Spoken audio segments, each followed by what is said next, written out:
අපි ආඥා කරමු. සුද්ධ බලවත් දීපයන් වහන්සේ ඔබ වහන්සේගේ නාමයෙන් ස්තුති කරනවා ස්වාමිනී. ඔබ වහන්සේගේ වචනය අප ඉගෙන ගැනීමෙන් ඔබ වහන්සේ තුල වර්ධනය වෙන්නට දරන උත්සාහයේදී ඔබ වහන්සේ අපට කරුණා කරන්න පියාණෙනි.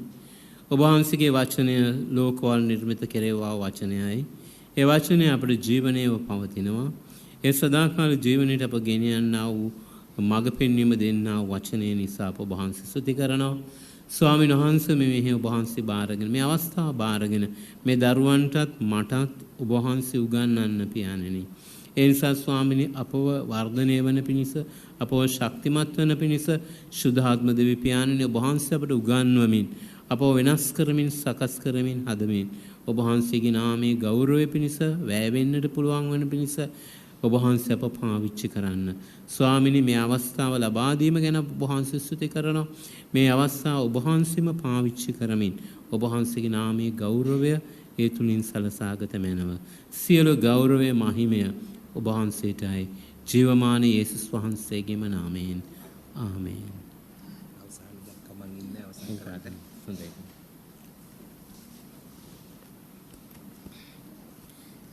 අපි ක්‍රිස්තුස් වහන්සේ තුල ප්‍රේමණීය සහෝදර සහෝදරියනි අපි මේ දවස මේ දක්වා ආවා වූ ගමන ගැන අපි බැලුවොත්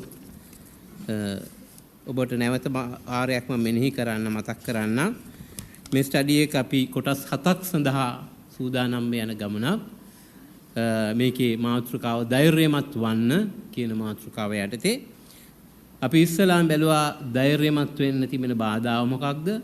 ධෛර්යමත් වෙන්න තියෙන බාධාව කලකිරීම. කලකිරීම ඇතිවෙන ආකාරය ගැන අපි මෙතෙක් ස්වාමීන් වහන්සේගේ මඟ පෙන්වීම තුළ අපි විමසලා බැලුවා. එකක් පළවෙනි කාරණේ මා තුළ ඇතිවන කලකිරීම. දෙක අන් අය නිසා මා තුළ ඇතිවන කලකිරීම. පළවෙනි කාරණය මගේම දුර්වලකම් නිසා හෝ මගේ තත්වයන් නිසා ඇතිවන කලකිරීම. දෙවැනි එක අන් අය නිසා මා තුළ ඇතිවන කලකිරීම. තුන්වෙනිට අපි බැලුවා බාහිර බලපෑම් නිසා ඇතිවන කලකිරීම. අද අපි බලන්න යනවා අධෛර්ය නැත්නම් කලකිරීමේ මුල මොකක්ද කියලා. ඒ මුල අපි හොයාගත්තාම ඒක අනුව අපිට යන්න පුළුවන් මේකේ ඉවත් වෙන මාර්ගය මොකක්ද කියලා. එසා අධෛර්යයේ මුල කියන එක තමයි අද දවසේ අපේ මාතෘකාව වෙන්නේ. අධෛර්යයේ මුල. අපි දන්නවා මහවැලි ගඟ පිදුරු තලාගල කන්දෙන් ඇවිල්ලා කෙලිම ගිහිල්ලා අන්තිමේදී වැටෙනවා මූදට. දැන් මූදට වැටුණාම ත්‍රිකුණාමලේ අපි මේ ගඟ දිහා ආය ආපස්සට බලාගෙන යනකොට අපිට පේනවා මේ ගඟ කොතනද පටන් ගන්න කියලා. මේ ගඟ පටන් ගන්න තැනට ගියාම තමයි අපිට පේන්නේ මේ ගඟේ මුල් ස්වરૂපය නැත්තම් මුල් තැන. ඒ වගේ හැම ප්‍රශ්නයකටම හේතුවත් එක්ක අපි ආපස්සට හරියගෙන යනකොට අපි දකිනවා මුල කොතනද කියලා. ඇයි අපි කලකිරෙන්නේ? ඇයි අපි අධෛර්ය වෙන්නේ? අපි මේ දක්වා බැලුවා මගේම කාරණා නිසා අධෛර්ය වෙනවා, අනිත් අය නිසා අධෛර්ය වෙනවා, නොඑක් බාහිර දේවල් නිසා අධෛර්ය වෙනවා. මේ අධෛර්ය කියන එක අල්ලගන්න තියෙන මුල මොකක්ද? මේ අධෛර්ය කියන එක පවතින්නේ කොහොමද? ඒ පැවතීමට බාධා වෙන්න උදව් කරන සාධක මොනවද? මේව තමයි අද දවසේ අපි දේව වචනය තුල මෙනෙහි කරන්නට යන්නේ. මක්සාද අධෛර්ය කියන එකත් එක්ක මිනිසුන්ට ඉස්සරහට යන්න බෑ. අධෛර්ය කියන එක අපිව පස්සට තල්ලු කරන දෙයක්. ඉස්සරහට යන්නේ කියන අධෛර්ය වුණාම පස්සට යනවා. ඒකට අපිට බලාපොරොත්තු වෙන දෙයට යන්න බැරි වෙනවා. ඒ අධෛර්ය හැම විටම අහක් කරගත යුතු දෙයක් ධෛර්යමත් වීම සඳහා. මේ සඳහා අපි බලන්නේ පළවෙනි පදය හෙබ්‍රේව් 3:14-15 කියන පද දිහා අපි යොමු වෙමු. හෙබ්‍රේව පොතේ 3වෙනි පරිච්ඡේදයේ 14-15. මක්සාද අද නුබලා උන්වහන්සේගේ හඬ අසන්නහු නම් උදහස් ඉපදවීමේදී මෙන් නුබලාගේ සිත් දැඩි කර නොගන්නන්නේ කියා තිබෙන හැටියට අපගේ විශ්වාසයේ පටන් ගැනීම අන්තිම දක්වා ස්ථිර ලෙස අල්ලාගෙන සිටිමු නම් අපි ක්‍රිස්තුස් වහන්සේගේ පංගුකාරයෝ වී සිටිමු. මේ වචනේ එක පදයක් තිබෙනවා මේකට හේතු වෙන කාරණාවක් තියෙන. මොකද්ද කියලා ඔබෙන් ඇහුවොත් මොකද්ද කියන්නේ? මේ වචනේ හොඳට කියවුවොත් මේ ඔක්කොම වචන වල එකම වේට් එකේ වචනයට නැත්නම් එකම බලපෑම තියෙන්නේ නැහැ. වචනයක් දෙකක් තියෙනවා විශේෂ. මාක්සා දදු නුඹලාගේ උන්වහන්සේගේ හඬ අසන්න ඕන උදහස් ඉපදීමේදී නුඹලාගේ සිත් දැඩි කර නොගන්නයි කියා තිබෙන හැටියට. මෙහෙම විස්තරයක් තියෙනවා. මොකද්ද මෙතන තියෙන වචනය? අධෛර්යයට හේතු වෙන කාරණාව මොකක් කියලා ඔබට පේනවද මෙතන? මොකද්ද? ඔව් මේ සහෝදරි හරියට කිව්වා. අනිත් අයගෙන් අහන්න ඉස්සෙල්ලාම මේ සහෝදරි කිව්ව උත්තරේ සිත දැඩි කර ගැනීම. නේද? අධෛර්යය ඇති වෙන මුලක් තමයි සිත දැඩි වීම. සිත දැඩි වුණාට පස්සේ මේ අධෛර්යය ඇති වෙනවා නොදැනුවත්ව. අපි බලමු මේ කොහොමද වෙන්නේ කියලා. අපි සිත දැඩි කරගත්තට පස්සේ සිත හරියට වැහිලා තියෙන්නේ. වැහිලා තියෙන එකට ධෛර්යවත් මොකක්වත් දෙන්නේ නැහැ. මතයේ ඉන්නවා. දැන් අපි හිතමු මේ එළියේ හොඳට ආලෝකය තියෙනවා. මේ ආලෝකය හොඳට හැමෝම කියනවා ආලෝකය තියෙනවා කියලා. නමුත් මම S2 වහගෙන ඉන්න තාක්කල් මට කියන්න පුළුවන් ආලෝකය තියෙනවා කියලා. නෑ නේද? ආලෝකයේ තිබුණාට ඒකේ ප්‍රතිඵලය මම දකින්නේ නෑ. මම S2 අරින්න කාල. මම දැඩිව ඇස්වසාගෙන ඉන්න තාක්කල් මට ආලෝකය පේන්නේ නෑ. නේද? එතකොට මම බැන ඉන්නවා. අන්ධකාරය මට කළුවරයි කවුරුත් එන්නේ නැද්ද? ඉටිපන්ද පප්පත්තු කරගෙන ඉන්නේ නැද්ද? කවුද මේ ගෙදර මිනිස්සු කොහෙද ගිහිල්ලා තියෙන්නේ? ඔක්කොම බැන ඉන්නවා. ඇයි මට පේන්නේ නැති නිසා. නේද? මම ඇස් වහගෙන ඉන්න නිසා. මම ඇස් දැඩි කරගෙන වහගෙන ඉන්න නිසා. නේද? මම ඇස් දෙක ඇරියට පස්සේ මොකද වෙන්නේ? මට අධෛර්ය වෙන්න දෙයක් නැහැ. ඇයි මට පේනවා. මට මගේ වැඩේ කරගෙන යන්න පුළුවන්. නේද? මට ඕන දෙයක් කරගන්න පුළුවන්. මම ඇස් දෙක වහගෙන ඉන්න තාක්කල් මට පේන්නේ නැහැ. මේ දැඩිවීම අපි දකිනවා පාරාවෝ රජ පරම්පරාවේ. පාරාවෝ වරුන් මිස්රයේ හිටපු රජ පෙළපතක්. මේ රජ පෙළපතේ අන්තිම පුරුක වෙච්ච රමසෙස් කියන පුද්ගලයාගෙන් පස්සේ මේ පාරාවෝ රජ පරම්පරාව නැති වුණා.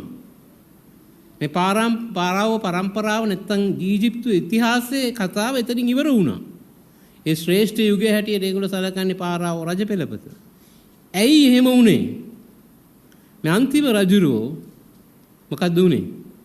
ඊශ්‍රායෙල් සෙනග අරගෙන මේ පාරාවෝලා ඒගොල්ලෝගේ සෝන් ගෙවල් හැදුවා.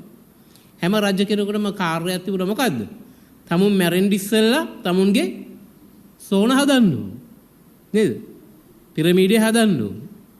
ඒ පිරමීඩය හදන්න යොදාගත්ත අය කවුද? ඊශ්‍රායෙල් සෙනග. ඇයි ඒගොල්ලෝ හිටියේ වහල්ලු හැටියට. ඉතින් අපි හිතනවා මේ පිරමීඩේ ගල් ටික අරගෙන එක ගලක් උඩින් තිබ්බා නිකන් බාසු නැහැ නම්බේ ඇල්ලලා එහෙම කියන්නේ. එහෙම එකක් නෙවෙයි. නේද? මේක විශාල අමාරු වැඩක්. පිරමීඩයක් හදනවා කියන්නේ. ඇයි ඒ? පළවෙනි ගල් පෙළිය තියලා පස් පුරවලා ඊට උඩ මට්ටමට ආයේ ඊළඟ පස් පෙළිය ගල් තට්ටුව පුරවන්න ටිකක් ඈතින් පස් පුරවලා ගේන්න ඕනේ. ගේනකොට මේ ගල් පස් අතරේ හිර වෙනවා. හිර නොවෙන්න ලීපටි ගහලා ලී රෝද වගේ මේ පොළු වගේ ඒවා දාලා ඒවා එක එකට සම්බන්ධ කරලා ලණු දාලා මේ ඇද්දගෙන තමයි එන්නේ මේක දිගේ. නේද? කරලා තමයි එක ගලක් ගිහිල්ලා ප්ලේස් කරන්නේ. ඒ වගේ ගල් පේලියක්ම වටේට ගියාට පස්සේ මොකද වෙන්නේ? ඊළඟ ලෙවල් එකට යන්න ආයෙ පස් දාලා පුරවලා ස්ලෝප් එක හදනවා වඩ හැද පැත්තෙම. ඊට පස්සේ ඊළඟ ගල් පේලිය ගේනවා. ඕමෝම ගිහලා උඩ එක ගල යනකොට සෑහෙන ඈතකින් ඉඳන් තමයි ගල ගේන්න වෙන්නේ. පැහැදිලිද? ඊට පස්සේ අන්තිමේදී ඔක්කොම හැදුනාට පස්සේ පස් තට්ටුව කපලා දැම්මට පස්සේ මොකද වෙන්නේ? පිරමීඩය තියෙනවා. මේකට විශාල මහන්සි වෙන වැඩක්. විශාල වෙහෙසකර වැඩක්. ඒ නිසා මේ ඊශ්‍රායෙල් සෙනග නිදහස් කරන්න පාරාව කැමති උනේ නෑ. ඇයි? එයාගේ පිරමීඩය හදන්න බැරි වුණා. ඒ නිදහස් කරා. නේද? එයාගේ හිත දැඩිව පැවතුණා කියලා දේ වචනේ කියනවා. පාරාවගේ හිත දැඩිව පැවතුණා කියලා. එනිසා හිත දැඩි කර ගැනීම නිසා දෙවියන් වහන්සේ කියනවා යන්න කියලා. එයා නිදහස් කරන්නේ නැහැ. නේද? එතන මොකද උනේ? අන්තිම කෙලවර උනේ මොකද්ද? දෙවියන් වහන්සේලා අකීකරුව ගිහිල්ලා අන්තිමේදී මොකද උනේ? අධෛර්යයටපත් වුණා. අධෛර්යයටපත් උනේ මොකක් නිසාද? තමාගේ පරම්පරාව ගෙනියන්න හිටපු එකම දරුවා නැති වෙලා ගියා. කුළුදුලන් මරණයේදී නේද? ඒ නිසා මේ සිත දැඩිකමේ කෙලවර අධෛර්යය සහ පරාජය. ඒ නිසා මේ අධෛර්යය කියන එක ඇති වෙන එක හේතුවක් තමයි, ප්‍රබල හේතුවක් තමයි සිත දැඩි කර ගැනීම. නෑ මම කියන මතේම තමයි මම ඉන්නේ. මම වෙනස් කරන්නේ නෑ.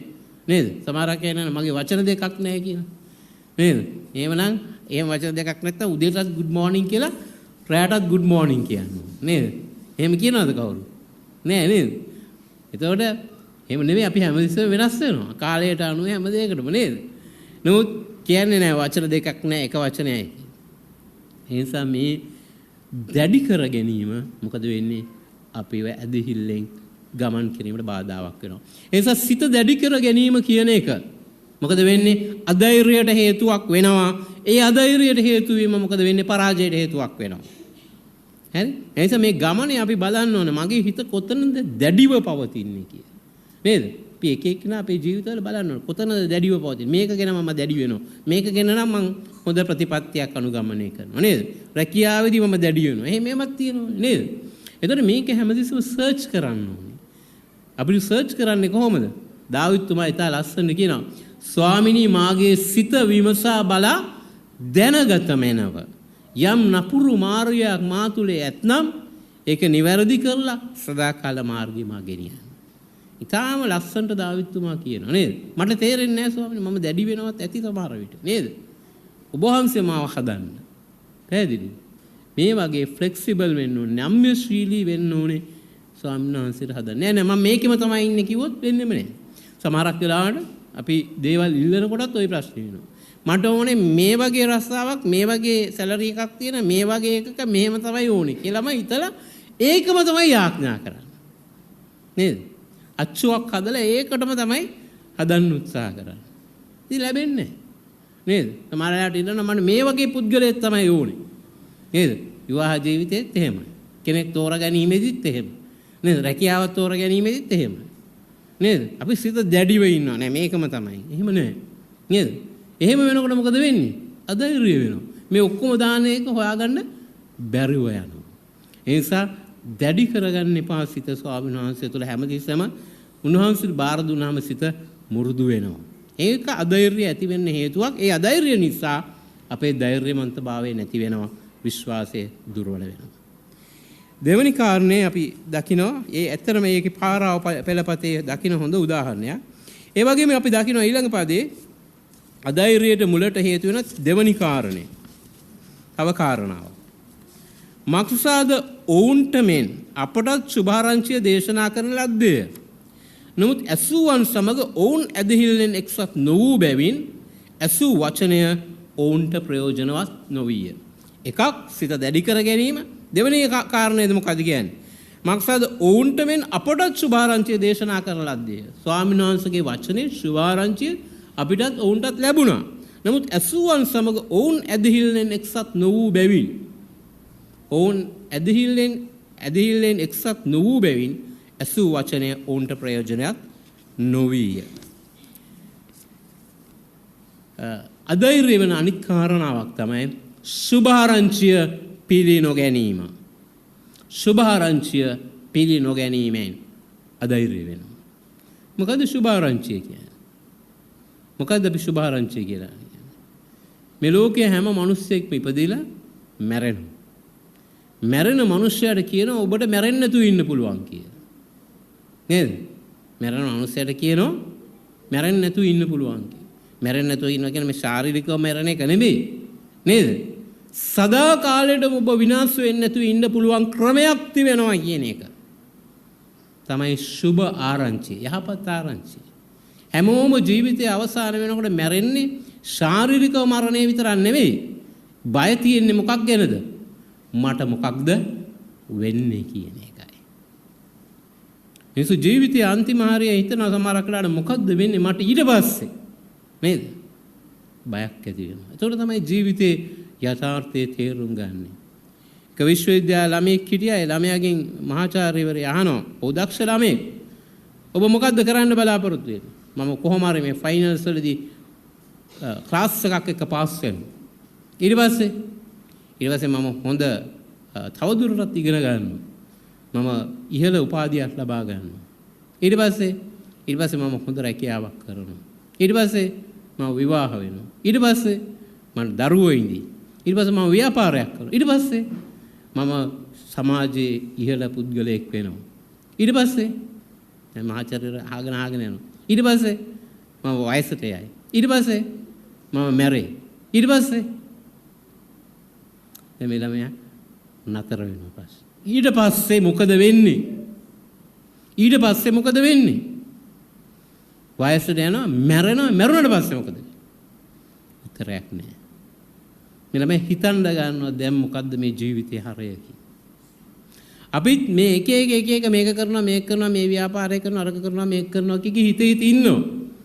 ඊට පස්සේ කියලා අන්තිම තැනට උත්තරයක් නැත්තම් අපි බලාපොරොත්තුවක් නැති ජීවිතයක් තමයි ගත කරන්නේ.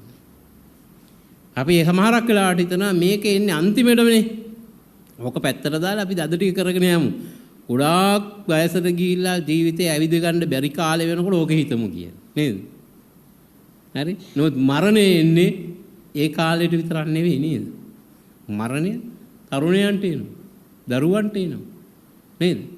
මරණය අපිට කියන්න බෑ වයස ගැන කියලා. ඕන වෙලාවක එන්න පුළුවන්. එතකොට මොකද වෙන්නේ? ඊට පස්සේ එකක් හිතලා නැහැ. ජීවිතේ හරයක් නැහැ. බයෙන් ජීවත් වෙන්නේ. මරණාසන්න වෙලා හිතනවා දැන් කොහෙද යන්නේ? නේද? ඔබටත් මටත් ස්වාමීන් වහන්සේ දීලා තියෙන්නේ එවැනි බියගෙන දෙන වහල්කමේ ආත්මයක් නෙවෙයි.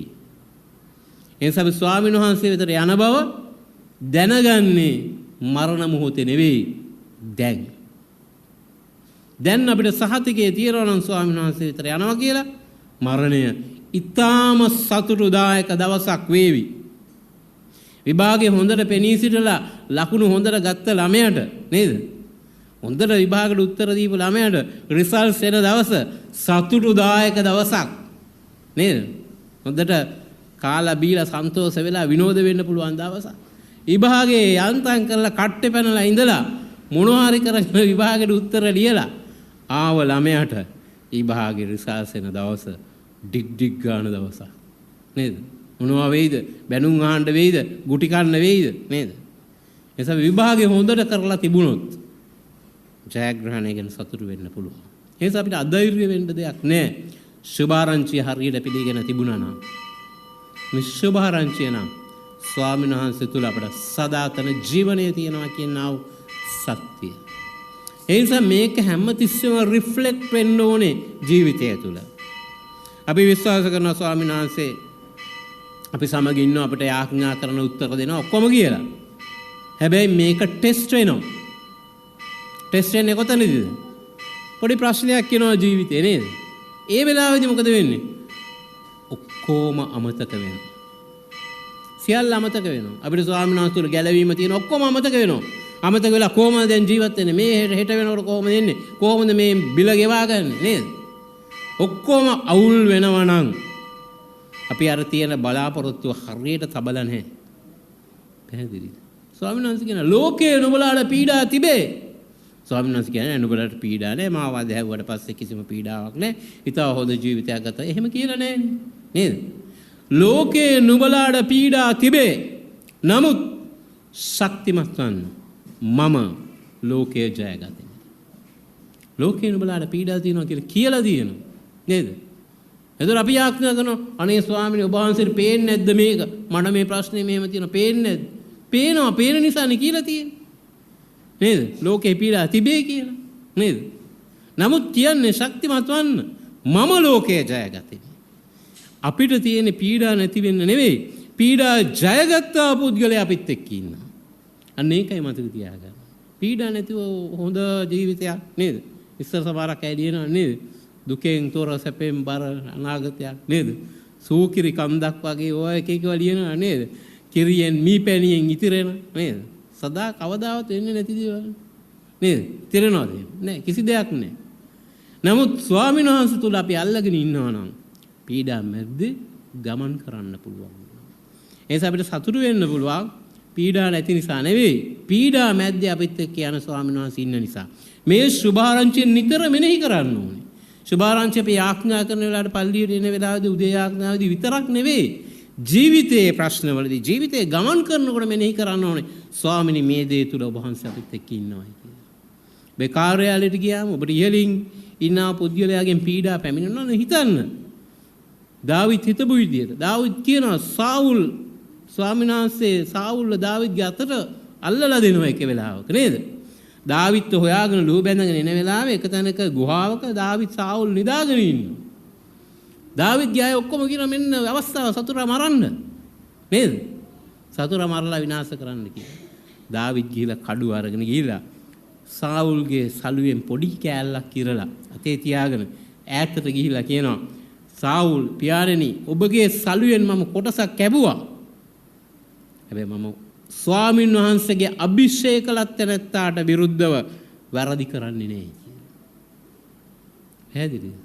ස්වාමීන් වහන්සේ අපි එක එක්කෙනාව පත් කරලා තියෙනවා යම් දේවල් වලට. අපිට ඉහළින් යම් කෙනෙක් පත් කරලා තියෙන ස්වාමීන් වහන්සේ. ඒ ගෞරවය ස්වාමීන් වහන්සේ තුල දෙන්න ඕනේ. ඒ නිසා අපේ කාර්යාලයේ ඉහළ පුද්ගලයා අපිට ඉහළින් පත් කරලා තියෙන්නේ කවුද? ස්වාමීන් වහන්සේ. ඒ නිසා ඒ මනුස්සයාගේ වැරදි කී යන්න බෑ මොකක්වත්. නේද? ස්වාමීන් වහන්සේ පත් කරපු නිසා අපි පුද්ගලයා කොහොම වුණත් විශ්වාසවන්තව. ඒ නිසා ස්වාමීන් වහන්සේ අපිට සභාවක් දීලා තියෙනවා. අපේ නායකයෝ දීලා තියෙනවා. අපේ පූජකයෝ දීලා තියෙනවා. ඒ ස්වාමීන් වහන්සේ පත් කළා වූ අය. ඒ නිසා අපි අයට ගරු කරන්න ඕනේ. ඒක අවශ්‍යයි. ස්වාමීන් වහන්සේගේ කැඳවීමට එහාට යන්න බෑ. නේද? ඒ නිසා අපි ස්වාමීන් වහන්සේ තුල උන්වහන්සේගේ සුභාරංචිය සහ සදාකාල බලාපොරොත්තුව පිළිගත යුතුව තියෙනවා. එතකොට කලකිරීම ඇති වෙන්නේ. ඇයි කලකිරීම ඇති වෙන්නේ නැත්තේ? අපිට හිතේ ඇතුළේද සමාදානය තියෙනවා. ඔබ වහන්සේ සමග මම හරි දේ කළා කියලා. ඒ සමාදානය තුල ඇදහිල්ල වර්ධනය වෙනවා. එක සමහරක් වෙලාවට මේ සුභාරංචිය නැත්නම් ස්වාමීන් වහන්සේ තුල අපිට ජය තිබෙනවා කියන ඇදහිල්ලේ ප්‍රකාශනය බලාපොරොත්තුව සමහරක් අය පිළිගන්න බෑ. ඒක කොච්චර කිව්වත් පිළිගන්න බෑ. මම දන්න සහෝදරයෙක් කියා ඔව් මගේ කාර්යාලයේ වැඩ කළා. ඔහුගේ දරුවාට ඔබ සමහරක් ගොඩක් අය ඔහු දන්නවා. ඔහුගේ දරුවාට කැන්සර් එකක් හැදිලා ස්වාමීන් වහන්සේ අන්තිම මොහොතේ කිව්වා නෑ මම නුඹ සුව කරනවා මේ දරුවාය කියලා. ඔහු සම්පූර්ණයෙන්ම ස්වාමීන් වහන්සේ නොදන්න පරිසරයක හිටපු කෙනෙක්. ඔහු ඒක විශ්වාස කරන ගිහිලා අන්තිමේදී ඔහුගේ දරුවා සුව වුණා. විශාල හාස්කමක් ස්වාමීන් වහන්සේ දරුවා සුව කළා. දැන් දරුවා සාමාන්‍ය විදියට ඉගෙනගෙන එහෙම යනවා. ඔහුගේ දරුවත් එක්ක දරුවන් 4 දෙනෙක් හැමදාම මේ වාට්ටුවට යමින් සිටියා.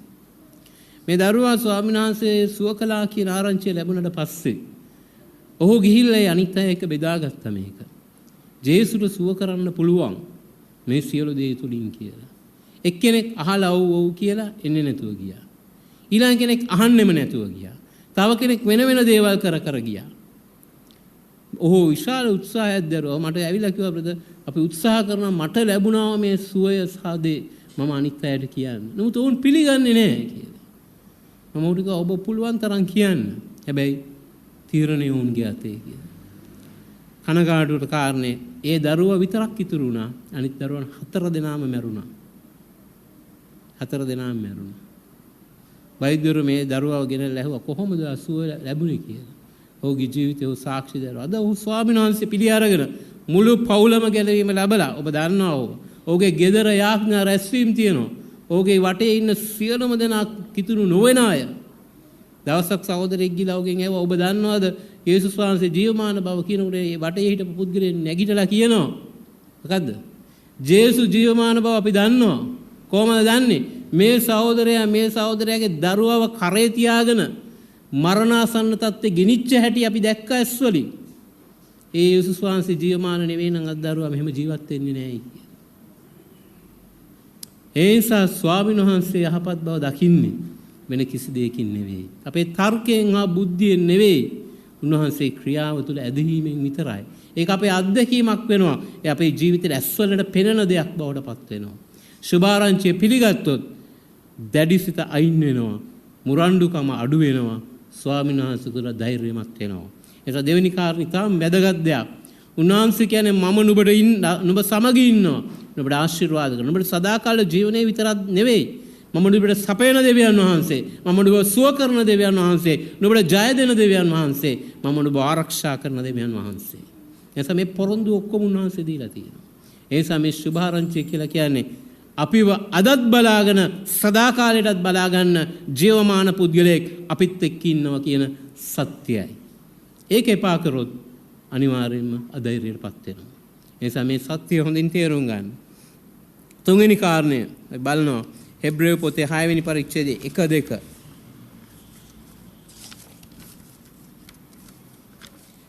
තුන්වෙනි කාරණා අපි බලනවා. ඒ නිසා මල ක්‍රියාවල් ගැන පසුතැවිලි වීමද, දෙවියන් වහන්සේ කෙරේ ඇදහිීමද, බෞතිස්ම කිරීම ගැනත්, අත්හැබීම ගැනත්, මලවුන්ගෙන් නැගිටීම ගැනත්, සදාකාල විනිශ්චය ගැනත් ඉගැන්වීමද නැමැති අත්තිවාරමක් නැවත නොතබා ක්‍රිස්තුස් වහන්සේගේ මුල් කාරණා පසු කර සම්පූර්ණ වීමට පැමිණෙමු. මොකද්ද මේ කියන්නේ? කලකිරීම ඇති වෙන අනිත් කාරණේ. මේ ඔක්කොම දේවල් මල ක්‍රියාවල්, පසු වෙච්ච ක්‍රියාවල් ගැන පසුතැවිලීම, දෙවියන් වහන්සේ කෙරෙහි ඇදහිීම, බෞතිස්ම කිරීම, අත්හැබීම, මලවුන්ගෙන් නැගිටීම, සදාකාල විනිශ්චය, ඉගැන්වීම නැති අත්තිවාරම. මේ සියල්ල කිතුණු අපේ අත්තිවාරම. නේද? බෞතිස්ම අපේ ජීවිතයේ අත්තිවාරම, මනස්ථාපනය අපේ ජීවිතයේ අත්තිවාරමේ තියෙන්නේ. නේද? හැබැයි උන්වහන්සේ කියන ඒ අත්තිවාරම නැවත නොතබා ක්‍රිස්තුස් වහන්සේගේ මුල් කාරණා පසු කර මේ ඔක්කොම අත්තිවාරමේ කාරණා ඒවා පසු කරලා මොකද්ද කරන්න කියන්නේ? සම්පූර්ණ වීමට පැමිණෙමු. සම්පූර්ණ වීමට පැමිණෙමු. සම්පූර්ණ වීමට පැමිණෙන්නේ නැත්නම් අධෛර්ය වෙනවා. ඇයි අපි හැමදාම ඉන්නේ බාලයෝ හැටියට. දේවචනේ කියන අපි බාලයන් සිටියේදී බාලයන් මෙන් කල්පනා කරෙමු. බාලයන් මෙන් ක්‍රියා කරෙමු. බාලයන් මෙන් හිතුවෙමු. නේද? නමුත් දැන් අපි වයසින් මුහුකුරා ගියා වූ අයයි කියලා. ඒ කියන්නේ අපි ආත්මයෙන් වර්ධනය වෙලා නැත්තම්, ආත්මයෙන් තාමත් බාලයෝ නම්, තාමත් අපි ආත්මයේ බාලයෝ වගේ ඉන්නවා නම්, හැසිරෙනවා නම් අප තුල කලකිරීම තියෙනවා. අනිවාර්යයෙන්. අධෛර්යය තියෙනවා. ඒ නිසා අපි අධෛර්යය එනකොට ආය හැරපැත්තට හිතලා බලන්න ඕනේ. මම බාලයෙක්ද වැඩිහිටියෙක්ද කියලා. බාලයෙක්ද වැඩිහිටියෙක්ද කියලා බලන්නේ වයසින් නෙමෙයි. ආත්මික වර්ධනය තුලින් මම කොතනද ඉන්නේ? මම තවමත් වෙනස් වෙලා නැද්ද? මම තවමත් ස්වාමීන් වහන්සේලා වර්ධනය වෙලා නැද්ද? ස්වාමීන් වහන්සේගේ ස්වරූපයට මම හැදෙන්නේ නැද්ද? මම දැනදැනත් ඒකම කරමින් ඉන්නවද? හිතලා බලන්න ඕනේ. එහෙම තියනවා නම් කලකිරීම ඇති වෙනවා. කලකිරීම මුල එතන තියෙනවා. අපි සමහරක් වෙලාවට හෝල්සේල් එකේ පව්කමාව ගන්නවා. උදේට ගිහලා හවස ආඥා කළ කියන ස්වාමීන් වහන්සේ දවසේ වෙච්ච සියලු වැරදි වලට කමාව වෙන්න කියලා. එක් වන් ෂොට් නේද? ඊළඟ දවසේ ගිහලා ස්වාමීන් වහන්සේ සියලු වැරදි වලට කමාව. වන් ෂොට් නේද? එහෙමද පව්කමාව කියන්නේ. ඒක බෞද්ධ මිත්‍රයෙක් දවසක් මගෙන් අහනවා. ඔහු අහපු දේ සත්‍යයි. ඔහු කියනවා දවසක් අහනවා මේ ඔබලාට ඕන තරම් පාරක් කමාව ගන්න පුළුවන්. වැරදි කරනවා කමාව ගන්න. වැරදි කරනවා කමාව ගන්න. මොකක්ද ඉතින් මේකේ තේරුම? නේද? වැරදි කරන ඕන තරම් කමාව ගන්න පුළුවන්. පුළුවන්. හැබැයි මතක තියාගන්න ඕනේ මේ පාපයට වැරද්ද අපි කමාව ඉල්ලනකොට මිලක් ගෙවන්න තිබෙනවා. මේක අමතක කරොත් අපිට නිකන් මේක කමාව කියලා කියන්නේ මේසු උඩ තියෙන එක කරගෙන යනවා වගේ වැඩක්. උදේට එනවා අර ටයිම් මාක් කරනවා කාඩ් එක ගහනවා ඒක අරගෙන යනවා. ඊළඟ දවසේ ආයෙ කාඩ් එක දානවා මැෂින් එකේ ආයෙ යනවා. එහෙම එකක් නෙවෙයි පව්කමාව කියන්නේ. නේද? එහෙනම් පව්කමාව කියන්නේ මොකද්ද? පව්කමාව කියලා කියන්නේ අපිට ගොඩාක් ආදරය කරන එක්කෙනා ඉදිරියට ගිහිල්ලා එයාගේ ඇස් දෙක දිහා බලාගෙන කියනවා අනේ මට ඔයාට විරුද්ධව වැරදක් වුණා. නේද? මම ආයෙත් ඔයාගේ හිත රිදවන්නේ නැහැ කියලා කියන්නේ. එහෙම කරලා දෙවනි දවසේ ගිහිල්ලා එහෙම කියනකොට හිතට ගොඩක් අමාරු වෙනවා. නේද?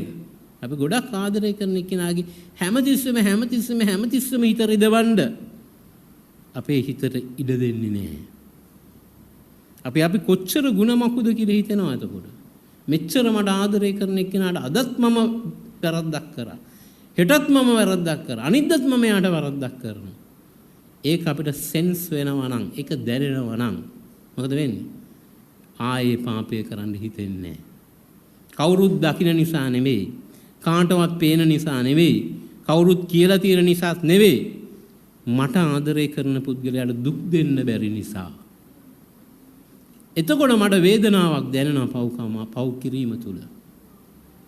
අන්නේ අවස්ථාවට මූණ දෙනවා නම් අපි උන්වහන්සේ තුල හැමදාම අපේ පාපය කියා දීලා අලුතෙන් වර්ධනය වෙනවා නම් උන්වහන්සේට හදන්න ඉඩ දෙනවා නම් අපිට තේරෙනවා ස්වාමීන් වහන්සේ අපි ළඟින් ඉන්නවා කියලා. යේසුනි ඔබ මා ළඟින් ඉන්නවා මට දැනෙනවා කියලා කියන්නේ එතකොටයි. වචනෙන් කියන නිසා නෙවෙයි අපේ හදවතෙන් ආත්මයෙන් දැනෙන්න ඕනේ ස්වාමීන් වහන්සේ අපි ළඟ ඉන්නවයි කියලා. එහෙම දැනෙන්නේ උන්වහන්සේගේ ස්වරූපයට හැදෙනකොට. උන්වහන්සේ කියන දේට අනුව වෙනස් වෙනකොට. උන්වහන්සේ සමග ගමන් කරනකොට. ඒ නිසා වර්ධනය වීමට උත්සාහ නොදැරීම. දැන් කොහොමරි කමන්නේ ඔය යනවනේ නේද?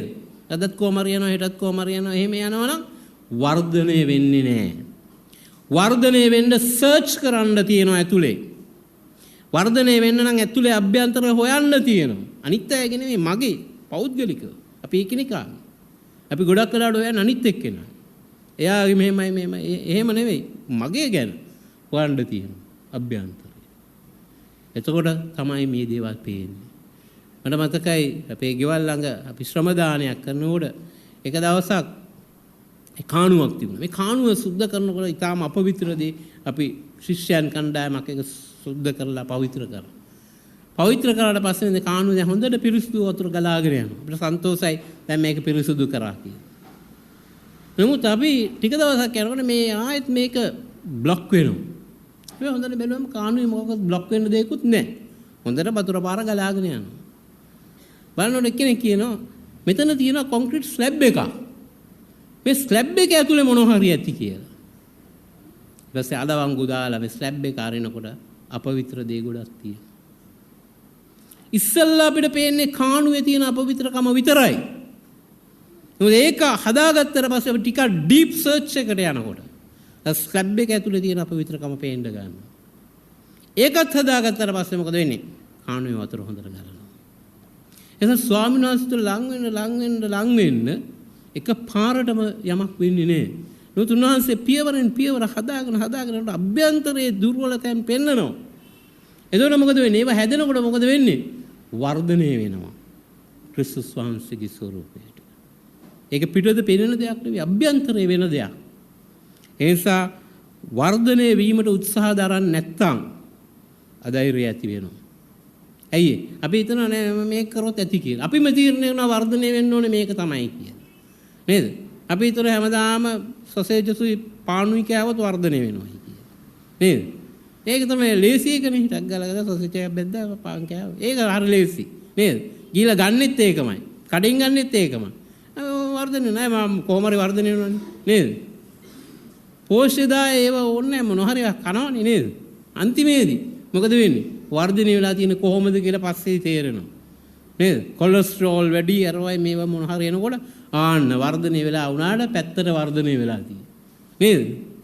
එතකොට තමයි තේරෙන්නේ ඊට පස්සේ ආයෙතර කන එකත් නවත්තලා බොහොම අමාරුවෙන් ආයෙ ඇවිදින්න පටන් ගන්න ඔක්කොම දේවල් කරගෙන යනවා නේද? ආයෙ මුලට එනවා. නේද? ඉතින් මුලින් පටන් ගන්න ගියාට ඉවරයිනේ. නේද? ඒ වගේ තමයි මේ මෙතන. වර්ධනය අවස්ථාව ලබා දෙන්න ඕනේ ස්වාමීන් වහන්සේ තුල. ඒතර උන්වහන්සේ අපිව වෙනස් කරනවා. ඒ වර්ධනයේට ඉඩ දුන්නේ නැත්නම් වර්ධනය වීමට උත්සාහ දරුවේ නැත්නම් අධෛර්යයටපත් වෙනවා. ඒක බාසුන් නෑ කෙනෙක් හිටියා. ඇත්තටම ඔහු හරි දක්ෂ බාසුන් නෑ කෙනෙක්. ඔහු කොන්ත්‍රාත් වගේ ඔහු වැඩ අරගෙන තා හොඳට වැඩ කරනවා. ඒ නිසා ඔහුට හරි ඩිමාන්ඩ් එකක් තියෙනවා. හැමෝම කැමති බිත්තියක් බඳිනකොට ගයක් හදනකොට ඔහුට කතා කරනවා. ඔහු ඊටාම හොඳට වැඩේ කරනවා. ඒ නිසා ඔහුට හැමතැනම වැඩ අහු වෙනවා. හැබැයි ඔහුගේ කාර්යය තමයි ඔහු වැඩ කරලා ආවට පස්සේ ගෙදර ලොකු මුදලක් ඔහුට හම්බ වෙනවා. ඔහු දවස් ගාණක් ගෙදර ඉන්නවා. හරි? දවස් ගාණක් හොඳට ගෙදර ඉන්නවා. ඔහුගේ යාළුවා ගෙනල්ලා හොඳට කාලා බීලා ඔක්කොම කරලා කාලයක් තිස්සේ ඉඳලා ආයේ සල්ලි හිඟ වෙනකොට ඔහු යනවා. හරි? ඒ ආයේ ගිහලා හොඳට වැඩ කරනවා ලොකු දෙයක් හම්බ වෙනවා මුදලක් හම්බ වෙනවා ආයෙත් හොඳට එන්ජොයි කරලා ළමයින්ට ගෙදරට පොඩ්ඩක් වේදම් කරනවා ඔහොම යනවා. අන්තිමේදී ඔහු මැරෙනකොට ඔහුගේ ගෙදර බිත්තියේ වහල සම්පූර්ණ කරලා තිබුණේ නැහැ. ඔහුගේ ගෙදර සම්පූර්ණ වෙලා තිබුණේ නැහැ. ඇයි ඒ? ඔහු වර්ධනය වුණේ නැහැ. නමුත් හම්බු කරා ඒක යොදාගත්තේ නැහැ හරියට. ඒ නිසා අපේ ජීවිතේ වර්ධනය කරගන්න තිබෙනවා. ඒ නිසා අපි ලැබෙන දේ පාවිච්චි කරන්න ඕනේ ස්වාමීන් වහන්සේ තුළ වර්ධනය සඳහා. ඒක හොඳට තේරුම් ගන්න ආත්මික වර්ධනය ගැන හිතන්න. ඊටා හොඳින් මම ස්වාමීන් වහන්සේ තුල වර්ධනය වෙනවද? උන්වහන්සේගේ වචනයෙන් මම පෝෂණය වෙනවද? උන්වහන්සේ සමග මනස්ථාපනයෙන් හැමදාම මම උන්වහන්සේ තුල නිවැරදි වෙනවද? එහෙම නැත්නම් හදාගන්න තියෙනවා. නේද? දැන් හදාගන්න තියෙනවා. දැන් ඉඳන් ඉස්සරහට යන්න තියෙනවා. එතකොට බලන්න මොකක්ද වෙලා තියෙන්නේ. එතකොට ඔබේ ධෛර්යය හිතන්නේ නැති ආකාරයට ඔබ ධෛර්ය සම්පන්න වෙනවා. ඔබට යාඥා කරන ඔබ යන වෙලාවට මේ අභියෝගය එන වෙලාව නෑ ස්වාමීන් වහන්සේ හැමදාම ඉන්න නිතරම ඉන්න ස්වාමීන් වහන්සේ මාත් එක්ක මේ වෙලාවෙදිත් ඉන්නවා. ඒ නිසා මේක නිකන් පැනික් වෙලා දඟලන්න දෙයක් නෑ. මේ වෙලාවෙත් ස්වාමීන් වහන්සේ මාත් එක්ක ඉන්නවා. උදේ ඉන්න ස්වාමීන් වහන්සේ, හවස ඉන්න ස්වාමීන් වහන්සේ, හැමතිස්සෙම මාත් එක්ක ස්වාමීන් වහන්සේ මෙතනත් ඉන්නවා. එච්චරයි. නේද? සම්පූර්ණ ධෛර්යය ඇති වෙනවා. ඒ නිසා වර්ධනය වෙන්න ස්වාමීන් වහන්සේ තුළ ඒකට බාධාවක් තියෙනවා හදාගන්න තිබෙනවා. ඊළඟ හතරවෙනි කාරණේ තමයි නිසකකම අමතක කිරීම. හතරවෙනි එක. උන්වහන්සේ ඉදිරියේ අපිට තිබෙන නිසකකම නම් අප උන්වහන්සේ කැමැත්ත ලෙස යමක් ඉල්ලුවොත් උන්වහන්සේ අපේ ඉල්ලීම අසන බවය. අප යම් දෙයක් ඉල්ලන කල උන්වහන්සේ අසන බව අප දනිමු නම් අප උන්වහන්සේගෙන් ඉල්ලූ දේ අපට ලැබෙන බව දනිමු. අප යම් දෙයක් ඉල්ලන කල උන්වහන්සේ අසන බව අපි දනිමු නම් අප උන්වහන්සේගෙන් ඉල්ලූ දේ අපට ලැබෙන බව දනිමු. හැබැයි මෙන්න මෙතන උන්වහන්සේ පැහැදිලි කරන උන්වහන්සේ ඉදිරියේ අපිට තිබෙන නිසකකම නම් අපි උන්වහන්සේගේ කැමැත්ත ලෙස යමක් ඉල්ලුවොත් උන්වහන්සේගේ අපේ ඉල්ලීම අසන බවය. නිසකකම. මේ නිසකකම ඊටාම වැදගත් දෙයක්.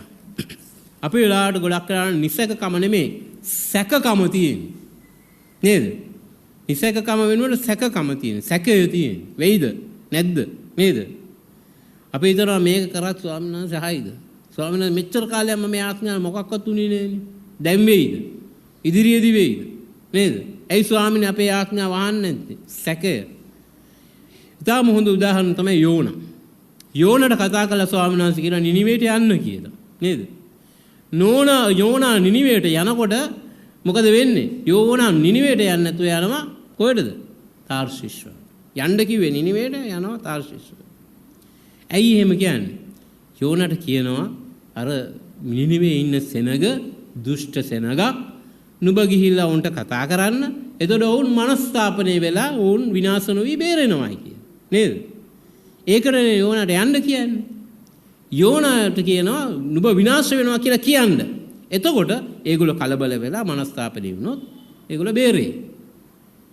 යෝනා කල්පනා කරනවා හරි. ඔබ වහන්සේ කියන සම මම යනවා. මම ගිහිල්ලා නිනිවේට කියලා කියනවා සියලු දෙනා විනාශ කරන්න දෙවියන් වහන්සේ සූදානම් වෙනවා කියලා.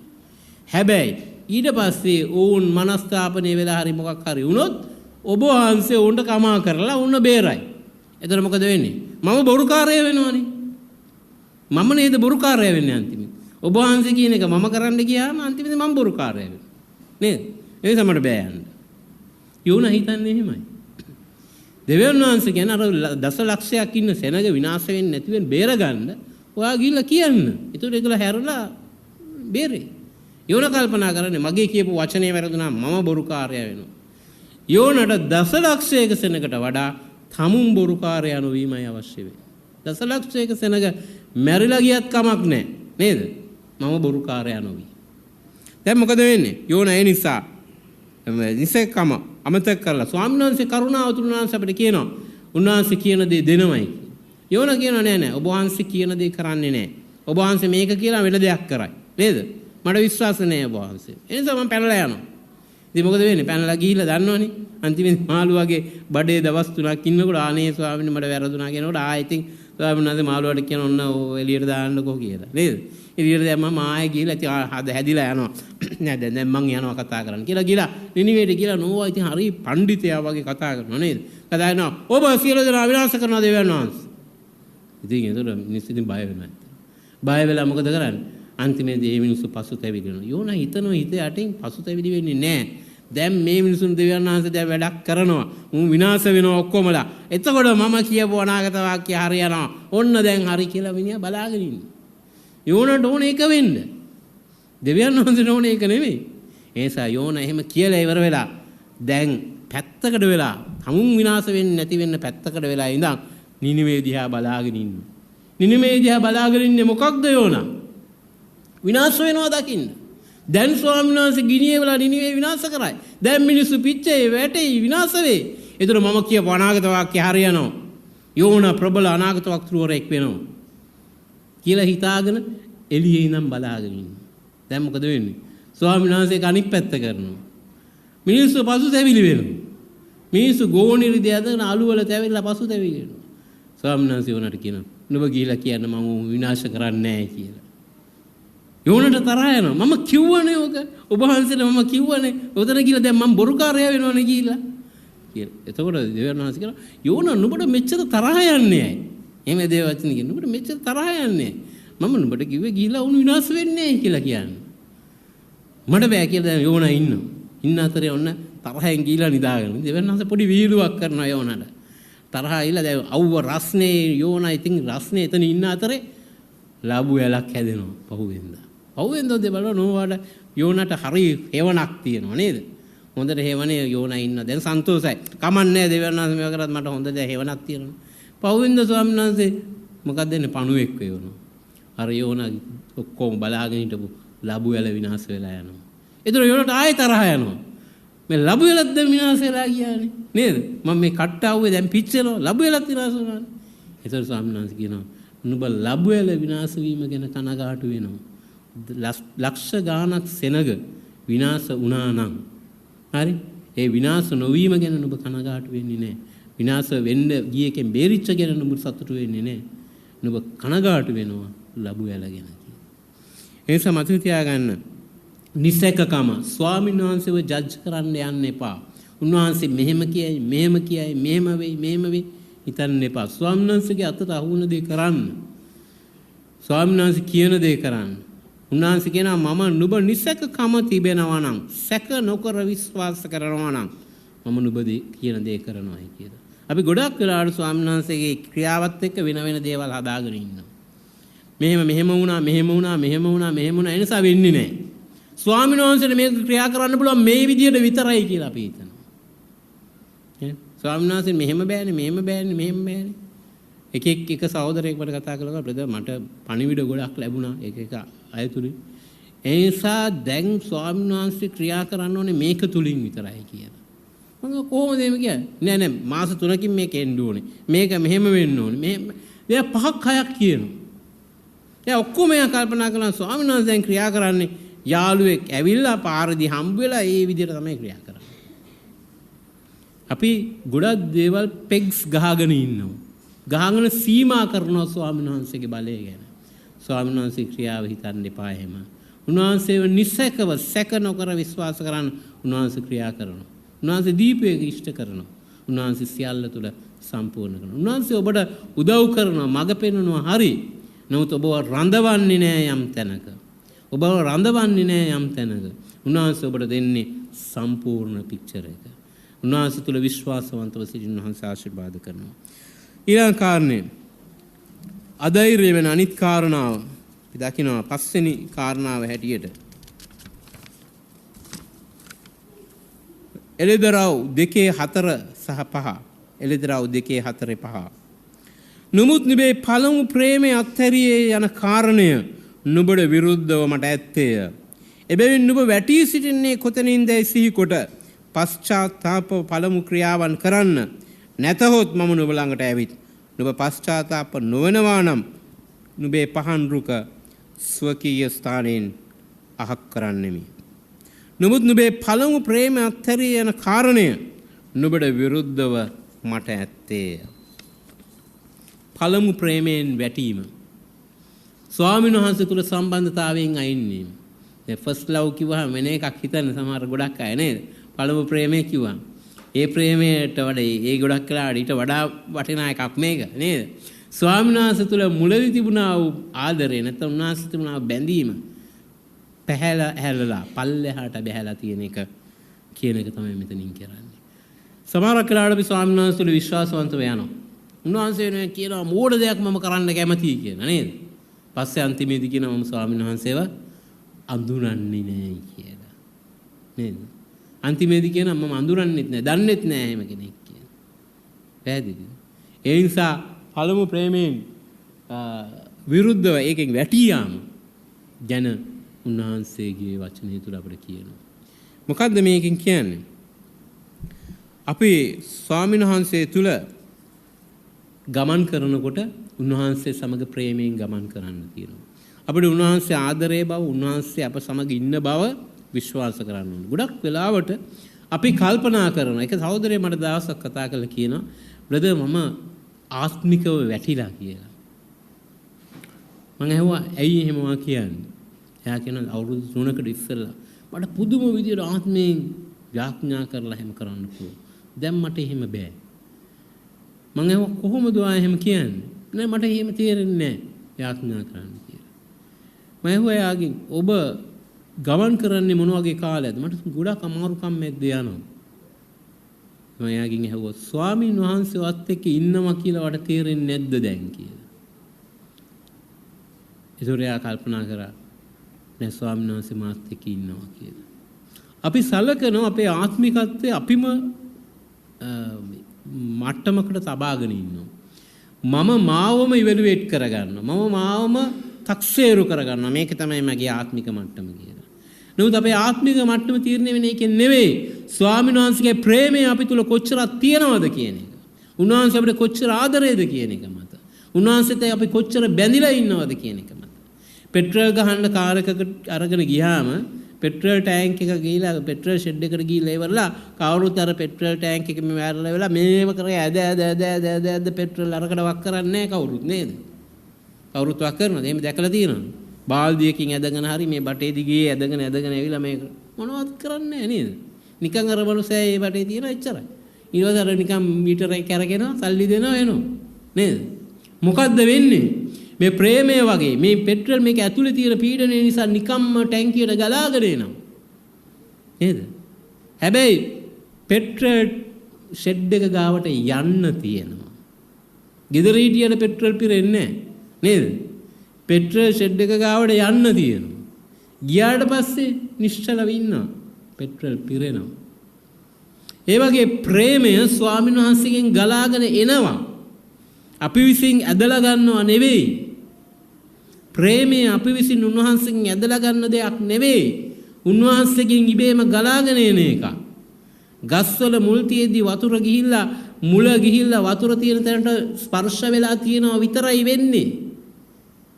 මේ වතුර මුල් දිගේ කඳ දිගේ උඩට යනවා. ගහ විශාල ප්‍රයත්නයක් දැල්ලා වතුර අදින්නේ නැහැ. වතුර තියෙන තැන සහ උඩ පීඩනයේ වෙනස නිසා නිකම්ම වතුර උඩට යනවා. හැබැයි මුල යන්න තියෙන වතුර තියෙන තැනට. මුල වතුර තියෙන තැන හොයාගෙන යන්න තියෙනවා. එතකොට ප්‍රේමයේ ඉබේම ගලාගෙන යනවා. එස ක්‍රිස්තුස් වහන්සේගේ ප්‍රේමය අප තුල ගලාගෙන යන උන්වහන්සේ සොයන්න තිබෙනවා. උන්වහන්සේට සම්බන්ධ වෙන්න තිබෙනවා. උන්වහන්සේ තුල අපි ලබනවා අපි උන්වහන්සේගෙන් උදුරලා ලබා ගන්නවා විතර දෙයක් නෙවෙයි. උන්වහන්සේ ළඟට යනකොට ඉබේම ලැබෙනවා. මෙන්න මේ සත්‍ය තේරුම් ගන්න. ගොඩක් වෙලාවට අපි ප්‍රේම කරනවා කියලා කියනවා. නු ප්‍රේමය ඇතුළත ඉන්න ඕනේ. මම යේසුට ආදරෙයි කියලා කිව්වට වැඩක් නැහැ. යේසුගේ ආදරය අපි තුලට ඇවිල්ලා අපි තුලින් පරාවර්තනය වුණේ නැත්තම් ඒක වෙන්න ඉඩ අරින්න තියෙනවා. ඒක වෙන්න නම් ස්වාමීන් වහන්සේ මෙන්න ඔබ වහන්සේ ඕන දෙයක් කරන්න කියලා බාර වෙන්න තිබෙනවා. උන්වහන්සේ ඉදිරියේ හැදෙන්න කැඩෙන්න ඉඩ අරින්න තියෙනවා. උන්වහන්සේ ඉදිරියේ සියල්ල බාර වෙන්න තියෙනවා. උන්වහන්සේ හදන්න ඉඩ දෙන්න තියෙනවා. එහෙම නැතුව ස්වාමීනි මම මෙන්න මේ වෙලාවට ඔබ වහන්සේ එක්ක මේ පැය භාගය ආඥා කරනවා. ඊට පස්සේ මම මේ ටික වැඩ කළා ආයේ හවසට මේ පැය භාගය ඔබ වහන්සේ එක්ක ආඥා කරනවා. මේ පැය භාග කාල දෙකේදී මාව හදන්න. එතනින් යාට මම ඕන විදිහකට ජීවත් වෙනවා. හැබැයි අර වෙලාවේදී මම එනවා ඔබ වහන්සේලා හදන්න. එහෙම වෙන්නේ නැහැ. ස්වාමීන් වහන්සේ තුල මුළුමනින් බාර වෙනවා කියලා උන්වහන්සේ තුල හදන්න වෙනස් වෙන්න ඉඩ අරිනවා. ඒ නිසා මේ ප්‍රේමය මුලදී තිබිලා පස්සේ කාලයක් යනකොට ලෝකයේ ප්‍රශ්න එනකොට මොකද වෙන්නේ? මේ ප්‍රේමයෙන් වැටි යනවා. ප්‍රශ්න එනකොට මේක වැඩක් නැහැ මෙහෙම කරලා හරියන්නේ නැහැ. මේක කරන අතරිත් අපි මේකත් කරමු කියලා. නේද? ස්වාමීන් වහන්සේට ආඥා කරන අතර අපි ස්විෆ්ට් එකට එකකුත් ගමු එහෙම. නේද? තව මොන හරිත් කරමු. තව ව්‍යාපාරයක් මෙහෙම යමු පොඩ්ඩක්. නේද?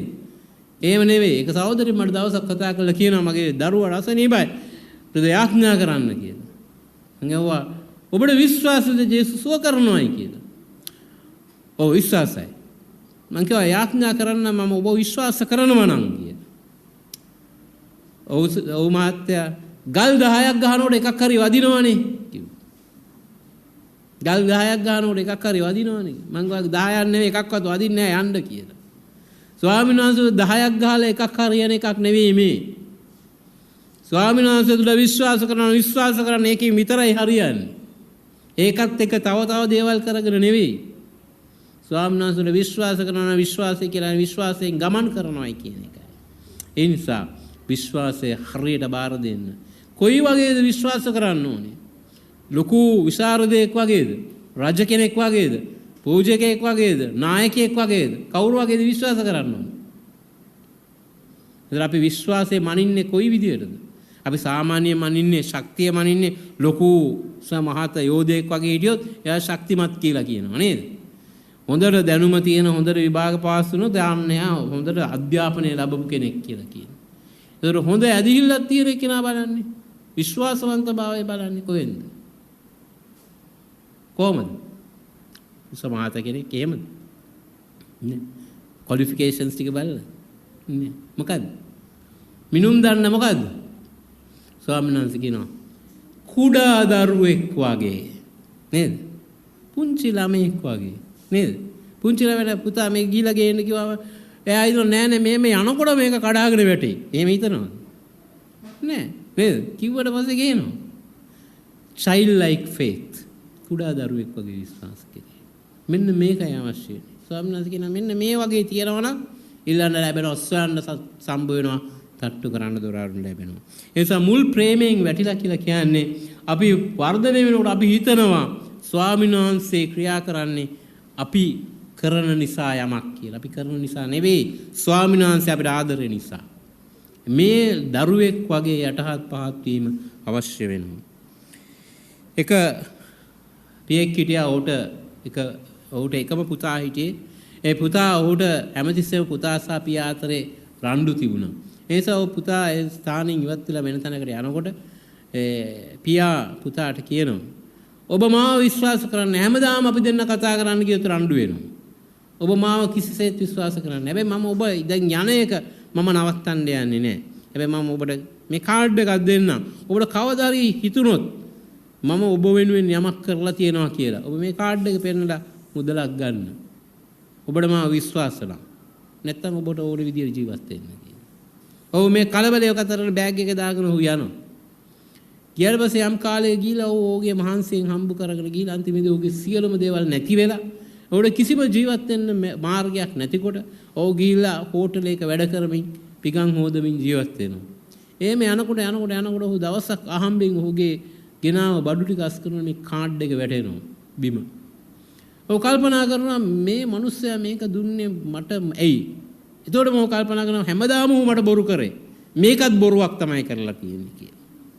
මේකෙන් වැඩක් නැහැ කියලා. ඒ තායි ඔහු කල්පනා කරන මොකක් හරි මේක ඇතින දෙයක් කියලා ඔහු බැංකුවට යනවා. බැංකුවට ගිහලා ඒ මුදල කාඩ් එක දෙනකොට අන්තිමේදී ඔහු හිතාගන්න බැරි විදියට ඔහු ඒ පොලිමේ ඉන්නකොට මොකද වෙන්නේ? යම් පුද්ගලයෙක් ඉස්සරහට එනවා. ඒ කවුන්ටර් එකේ ඉන්න කෙනා ටක් ගාලා නැගිටලා ඔහුගේ මුණ දිහා බලනවා. ඔහු දැනගත්තා ඔහු හිතනවා තාත්තා මට හැමදාම කරදරයක් නෙමෙයි මෙතනත් දැන් මං කරදරයටපත් වෙනවා කියලා. ඔය කාඩ් එකේ කවුන්ටර් එකේ ඉන්න කාඩ් එක අරගෙන ඇතුළට ගිහිල්ලා කතා කරනකොට මැනේජර් එනවා ඉස්සරහට. මැනේජර් ඇවිල්ලා කියනවා ඔබේ නම මේකද කියලා. ඔව් මම මේක තාත්තා මට දුන්නේ. ඔව් කතා කරගෙන ඉක්මනට ගිහලා අර ගෙස්ලා ඉන්න රූම් එකේ හුව ඉඳලා ගෙනල්ලා ඔහුට කෑම බීම ටැස්ටි කරනවා. මොකද්ද මේ වෙන්නේ? මම මේ කාඩ් එකෙන් සල්ලි ටිකක් ගන්න ආවේ කියලා. ඔව් කියනවා. ඔබ දන්නේ නැද්ද? ඔබේ තාත්තට තමයි මේකේ වැඩිම ෂෙයාර්ස් තියෙන්නේ. ඔබේ තාත්තා තමයි මේ කම්පනීස් 16ක පාලකයා.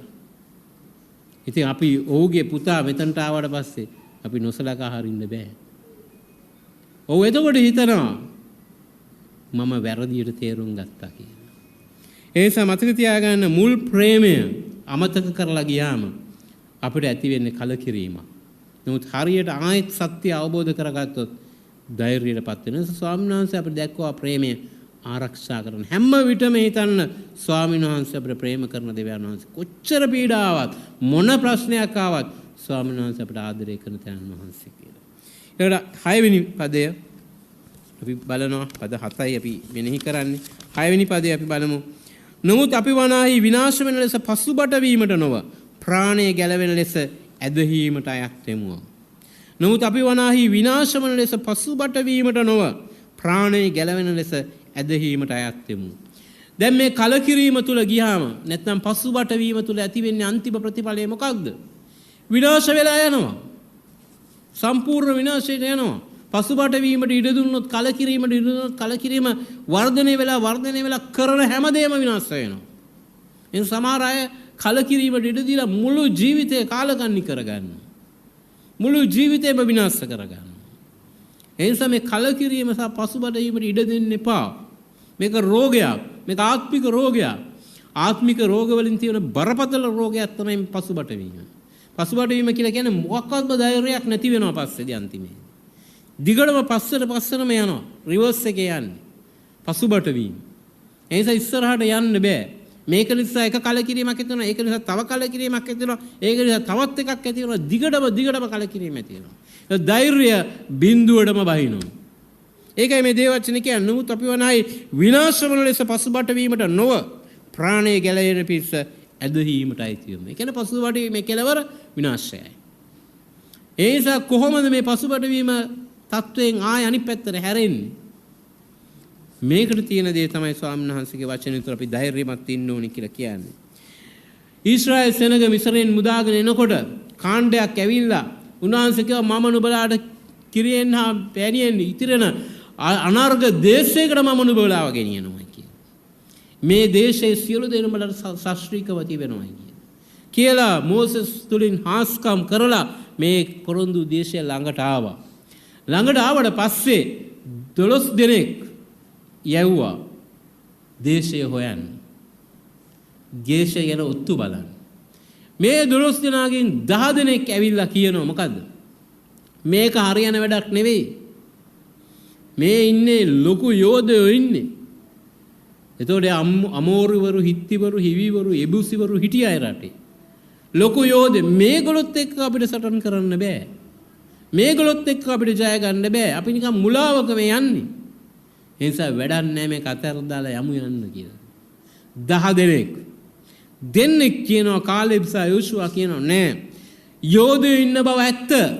දේශය ජය ගන්න අමාරු බව ඇත්ත. දේශයේ කටුක බව ඇත්ත. නමුත් අපි ස්වාමීන් වහන්සේගේ පොරොන්දුව විශ්වාස කරනවා. ස්වාමීන් වහන්සේ අපි සමග ඉන්න නිසා මේ යෝධයන්ගෙන් ජය දෙන්න උන්වහන්සේට පුළුවන් කියලා අපි විශ්වාස කරනවා. අන්තිමේ දෙන්නෙක් කියනවා විශ්වාස කරනවා. 10 දෙනෙක් කියනවා අවිශ්වාස කරනවා. අන්තිමේදී මොකද වෙන්නේ? සියලු දෙනාම අර වැඩි ඡන්දයට අනුමත වෙනවා. නේද? අපෝ එහෙනම් ඕක අල්ලන්න වැඩ නැහැ. අපි මෙහෙන් යමු වෙන පාරකින් ගිහලා වරවුමෙන් එමු කියලා. අන්තිමේදී අවුරුදු 40ක ශාපයකට යටත් වෙනවා ස්වාමීන් වහන්සේගේ. උන්වහන්සේ කියන මේ එක්කෙනෙක්වත් පොරොන්දු උදේශයට යන්නේ නැහැ. එක්කෙනෙක්වත් යන්නේ නැහැ. මේ પરම්පරාව ඉවර වෙනකල්ම නුඹලා කාන්තාරයේ ගමන් කරනවායි කියලා. පසුබට වීම විනාශය කරා ගෙනියනු ලබනවා. ඒ නිසා අපි පසුබට වෙන්න නෙවෙයි ස්වාමීන් වහන්සේ අපිට දීලා තියෙන්නේ. පසුබට වීම ඇති වෙනකොට අනේ මෙච්චර වෙලා මේක වෙන්නේ නැහැ මේක වෙන්නේ නැහැ කියලා හිතනකොට අපි නොදැනුවත්ව පසුබට වීම අප තුල වර්ධනය වෙනවා. ඒක වර්ධනය වෙන්න ඉඩ දෙන්න එපා. එහෙමනම් වර්ධනය වෙනක නවත්තන්නේ කොහොමද? කොහොමද පසුබට වීම නවත්තන්නේ? නැවතිලා හිතන්න ස්වාමීන් වහන්සේ කොච්චර දේවල් කරාද කියලා. යෝෂුවා කාලෙබුත් කියනවා කල්පනා කරලා බලන්න මිසරයේ වහල්කමෙන් අප මුදාගත්ත නේද? අපිව රතු මුහුද හරහා හාස්කමක් කළ ස්වාමීන් වහන්සේ ගෙනාව නේද? ඒ ස්වාමීන් වහන්සේට මේක තුලින් ජය දෙන්න බැරිද? ඒ කොච්චර කිව්වත් පසුබට වීමට නිසෙනග එකතු වෙන අන්තිමේදී විනාශය අත්දකින්නවා. ඒ නිසා අපේ ජීවිතවල නොඑක් දේවල් අපිට යෝධයෝ හැටියට පේනවා. නොඑක් ප්‍රශ්න යෝධයෝ හැටියට පේනවා. මේක කවදාවත් ජය ගන්න බෑ. මේක කොයි විදියටවත් බෑ. අරයටත් හරි ගිහලා නැහැ, මෙයාටත් හරි ගිහලා නැහැ, අනිත් එකලටත් හරි ගිහලා නැහැ. මටත් හරියන්නේ නැහැ කියලා. යෝධයෝ හැටියට පේනවා. නමුත් ස්වාමීන් වහන්සේ පසුබට වෙන්න එපා. කැඳවුණු ලැබූ තෙරණ වහන්සේ විශ්වාසවන්තව ඉන්නවා. උන්වහන්සේ ඔබ හරියට මේ දේ බාර දෙනවා ස්වාමීන් වහන්සේ යෝධයන්ගෙන් ඔබට ජය දීලා පොරොන්දුව උරුම කරනවා කියලා. අන්තිම පදේ අපි බලමු. 7 වෙනි පදේ. එළිදරව් පොතේ 3 වෙනි පරිච්ඡේදයේ 3 වෙනි පදය. එබැවින් නුඹ ලැබුවේ කෙසේද ඇසුවේ කෙසේදයි සිහි කර ඒ දේ පවත්වා පසුතැවිලි වන්න. මෙසේ නුඹ අවදිව නොසිටින්නේ නම් සොරකුමෙන් එන්නෙමි. මා නුඹ කරා කොයි පැයේ එනවා ඇද්ද කියා නුඹ නොදනවා සිටිනවා ඇත. එබැවින් නුඹ ලැබුවේ කෙසේද ඇසුවේ කෙසේද සීකර ඒ දේ පවත්වා පසුතැවිලි යන්න. මෙසේ නුඹ අවදිව නොසිටින්නේ නම් සොරකුමෙන් එන්නෙමි. අපි මෙතෙක් බැලුවා අධෛර්යය ඇති වෙන කාරණා. දැන් ස්වාමීන් වහන්සේ කියනවා අවදිව ඉන්න කියලා.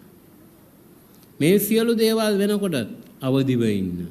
ඔබ කල්පනාකාරීව අවදිව ඉන්නවා නම් මම නුඹට ආශිර්වාද කරනවා. නැත්තම් ස්වර්ගුමෙන් ඉන්නේ මම. මම දන්නේ නැහැ කොයි වෙලාවෙ නුඹ එනවද කියලා මම දන්නේ නේද? නමුත් එන වෙලාවේ අවදිව ඉන්න. ස්වාමීන් වහන්සේ තුල අපි අවදිව ඉන්නවා නම් පසුබට වීම ඇති වෙනකොට කලකිරීම ඇති වෙනකොට ඒකට නිකම්ම ඉඩ දෙන්නේ නැහැ. ඒක ජය ගන්න මාර්ගයක් එනවා. අද රෑ මම කොහේ හරි ගිහිල්ලා මහන්සි වෙලා ඇවිල්ලා ඉන්නකොට මගේ නහය බරගතියක් තියෙනවා එම්බිරිස්සා වගේ තියෙනවා මම කම්මැලි ගමේ ඕක නිදා ගන්නවා ගිහිල්ලා නේද? එතන හෙට උදේ යනකොට හොදරම අමාරු. හෙටත් කමන්නේ ගිහිල්ලා ඇවිල්ලා හවස මොන හරි ගන්නම් කියනවා හවස උගුරක් දරන්නේ වෙනවා නේද? ඉඩ දුන්නාම මොකද වෙන්නේ? වැඩි වෙමින් යනවා. කලකිරීමට ඉඩ දුන්නාම කලකිරීම වැඩි වෙලා විනාශය කරා ගෙනියනවා. මේක රෝගයක්. අපි ශාරීරික රෝග ගැන සැලකිලිමත් වෙනවා.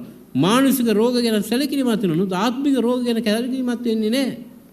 ඒක සහෝදරයෙක් දවසක් ආවා. එයාගේ ඇස්වල ප්‍රශ්නයක් තිබුණා.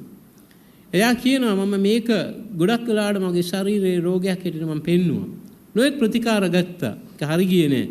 නමුත් අන්තිමේදී මේක මානසික වෛද්‍යවරයෙකුට පෙන්නුවා. ඒත් හරි ගියේ නැහැ කියලා. නු ස්වාමීන් වහන්සේ කියනවා මේක ආත්මික රෝගයක් කියලා. එයා කියන රටවල් කීපයකට එයා ගියා. මේ ඉරිටේෂන් එක නැති වුණේ නැහැ. හැමදාම උදේ නැගිටිනකොට මේ ඇස්වල ඇස් පැටලෙනවා. හැබැයි ඇස්වල රෝගයක් පේන්නේ නැහැ. නොඑක් දේවල් දුන්න හරි ගියේ නැහැ කියලා. ස්වාමීන් වහන්සේ කියනවා නුඹ විශ්වාස කරනවා නම් මම සුව කරනවා කියලා. එයාට කිව්වේ ස්වාමීන් වහන්සේ වෙන මොනවත් නෙවෙයි. නුඹ මනස්ථාපනය වෙලා ස්වාමීන් වහන්සේ තුල ශක්තිමත් නැවත ඉල්ලන්න කියලා. එච්චරයි. එයා දවසක් ඒක කරලා පහුවෙන්ද ගියා වෛද්‍යවරයෙක් හම්බ වෙන්න. ඔව් කියනවා ඔව් රටවල් වල ගිහිල්ලා විශාල අයි ස්පෙෂලිස්ට්ලාට පෙන්නලා නොඑක් ප්‍රතිකාර ගත්ත හොඳ වුණේ නැහැ. ඔව් නිකම් මේ කොළඹ යම් තැනක ගිහිල්ලා වෛද්‍යවරයෙක් හම්බුණාලු. ඔව් නිකම් සාමාන්‍ය තරුණ වෛද්‍යවරයෙක්. ඔව් ක්‍රීම් එකක් දුන්නා කිව්වා. ඔව් ඒක එකපාරක් ගෑවයි කිව්වා. ඔව් කියන සම්පූර්ණයෙන්ම දෙඩේ හොඳයි කියලා. ඒ ක්‍රීම් එක නිසා නෙවෙයි ඒ දේ උනේ. ඔහුගේ ආත්මය තුල තිබුණා රෝගය ඔහුගේ මනසට බැහැලා ශරීරයට බැහැලා තිබ්බා. ශරීරය සුවපත් වෙන්නේ නැහැ ඒකේ ඉතිරි කොටස මනස තියෙන නිසා. මනස සුවපත් වෙන්නේ නැහැ ඉතිරි කොටස ආත්මය තියෙන නිසා. ඒ ආත්මයේ පසුබැට වීමට ඉඩ දුන්නාම ඒක ගිහිල්ලා ආත්මය රෝගී වෙනවා. ඒ රෝගය ශරීරයටත් මනසටත් යනවා. අපි හිතනවා මේක ශාරීරික රෝගයක් කියලා. සමහරවිට රෝගී තියෙන්නේ ආත්මේ. නමුත් ආත්මය සුවපත් වෙනකොට ශරීරයත් මනසත් සුවපත් වෙනවා. මේකයි සත්‍යය. ඒ නිසා ආත්මය සුවපත් කරන්න වෙන කාටවත් බෑ. ඒක කරන්න පුළුවන් එකම තැන වහන්සේ ආත්මය මෙව්වා උතන වහන්සේට විතරයි. ඒ නිසායි අපි කියන්නේ පසුතැවිලි වීම සහ මනස්ථාපනය මේ ලෝකයේ තිබෙන වටිනාම ඖෂධය කියලා. මනස්ථාපනය සහ පසුතැවිලිම තරම් වටිනා ඖෂධයක් නෑ මේ ලෝකේ. මොකද ඒතර දෙවියන් වහන්සේ එක්ක කනෙක්ට් වෙනවා. ඒතකොට සුවේ ආත්මයට ලැබෙනවා කියන්නේ මනස සහ ශරීරයට ගලාගෙන එනවා. ඒ නිසා ස්වාමීන් වහන්සේ දුර ශක්තිමත් වෙන්න. අධෛර්ය වෙන්න එපා. කලකිරීමට පීඩාව ඇති වෙනකොට කලකිරනකොට මේ ඔක්කොම පේනකොට වැරදිලා යනවා වගේ හිතන්න නෑ. ස්වාමීන් වහන්සේ මාත් එක්ක ඉන්නවා මට ජය දෙනවයි කියලා. ස්වාමීන් වහන්සේ ජය දෙන දෙවියන් වහන්සේ ඔබත් මාත් සමග ඉන්නවා. ඒ නිසා අපි බැලුවා කලකිරීම අපි තුල තියෙන දුර්වලකම් නිසා ඇති වෙනවා.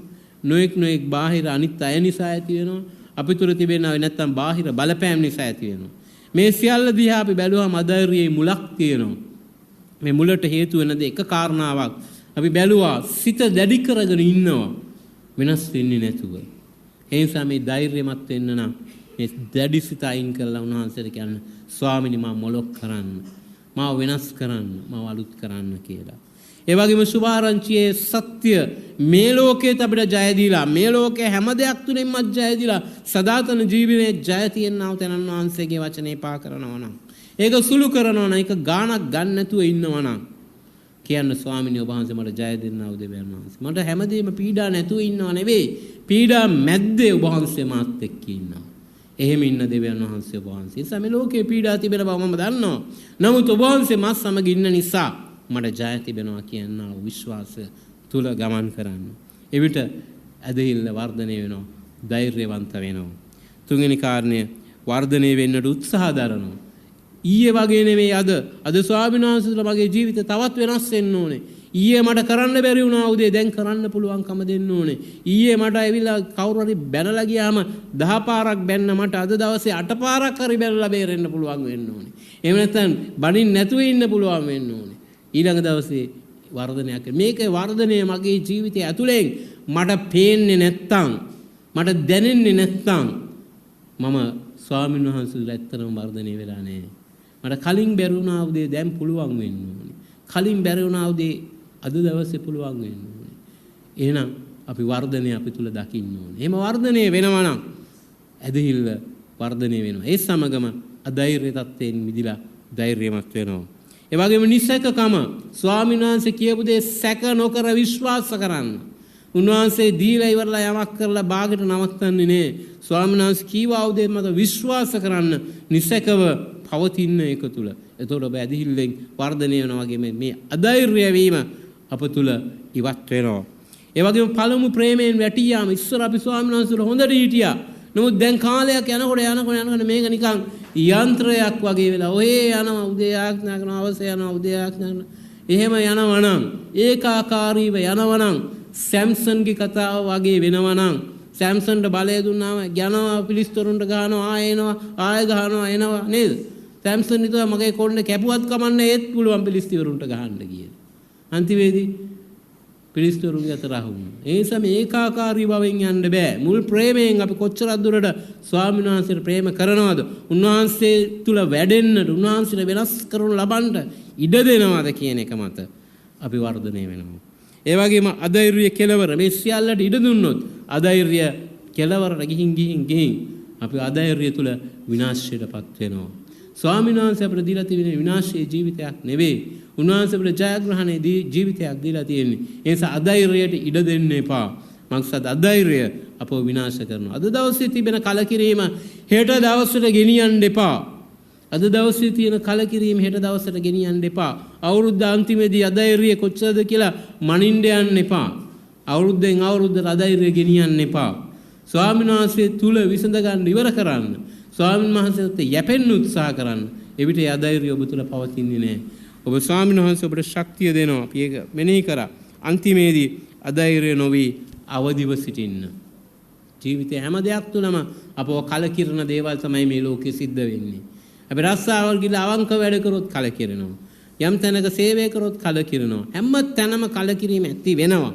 නමුත් ස්වාමීන් වහන්සේ කියනවා අවදිව සිටින්න. මම නුඹ සමග සිටිමි. ලෝකේ නුඹලාට පීඩා තිබේ. නමුත් ශක්තිමත් වන්න මම ලෝකේ ජයගතිමි. ලෝකේ පීඩා තිබේ. ඒ නිසා නුඹලාට ලෝකේ පීඩා වලින් අයින් වෙලා ඉන්න පුළුවන් ජීවිතයක් මම දෙන්නෙමි කියලා කියන්නේ නැහැ. ලෝකේ පීඩා තිබේ. නුඹලාත් මේ ලෝකේ පීඩා මැද ඉන්න ඕනේ. හැබැයි ජයගත්තා වූ මම නුඹලා සමග ඉන්නවා. ජයගත්තා වූ මම නුඹලා සමග ඉන්නවා. ඒ නිසා නුඹලාට ජය දෙන්න මට පුළුවන්. ස්වාමීන් වහන්සේ කියන්නේ ඒකයි. ඒ නිසා ධෛර්යයේ මුල නැති කරගන්න ධෛර්යමත්කමට නැවත යන්න තිබෙනවා.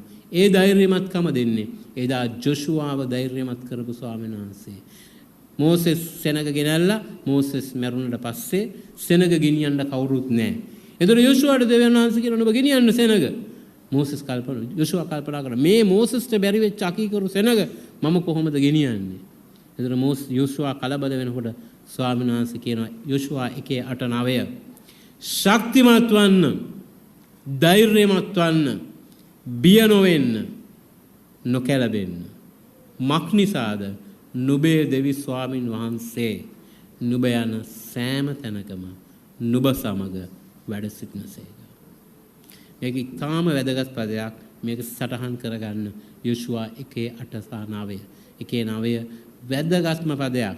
මට මතකයි මේක සාක්ෂියක් වශයෙන් කියලා අපි යාඥා කරමු අවසාන යාඥාව.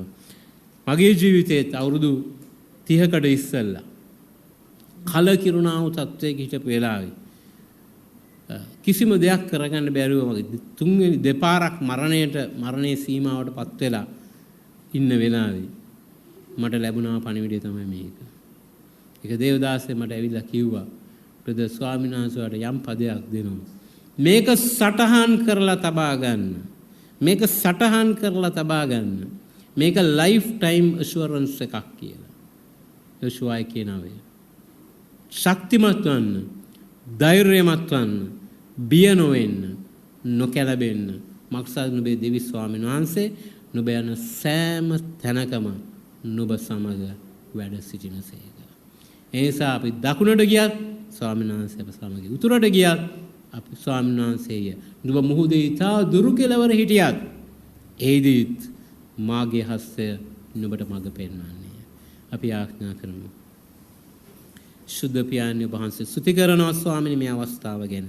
ඔබ වහන්සේගේ වචනය තුල අප ශක්තිමත් කරන්න. ඔබ වහන්සේගේ වචනේ සුළු නොකර එපා නොකරෙහි පවතින්න අපට උදව් කරන්න. ක්‍රිස්තුස් වහන්සේ ඔබ වහන්සේගේ වචනය තුල ජීවත් වෙන්න පුළුවන්කම දෙන්න. සියලු දේ තුල ඔබ වහන්සේගේ මඟ පෙන්වීම තුල යන්නට අපට අපවම පෙන්වමින් අප වෙනස් කරමින් අප දුර්වල මනුෂ්‍යයන් නිසා ඔබ වහන්සේ අප හදමින් ඉදිරියට ගෙන යන්න ස්වාමිනී. ඔබ වහන්සේගේ රැළේ ගමන් කරන්න අපට උදව් කරන්න ආශිර්වාද කරන්න. යේසුස් වහන්සේගේ නාමයෙන් ආමේන්.